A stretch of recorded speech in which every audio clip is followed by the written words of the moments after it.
Ayun guys, may naiisip tayong kalokohan dahil nanonood sila ng horror movies. Kukulatin natin sila. Kukulatin natin.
Sila or apat.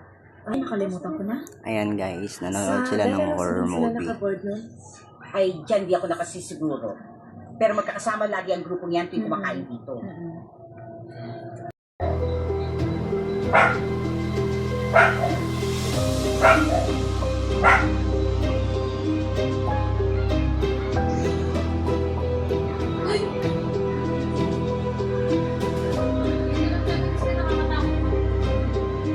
2,000 years later.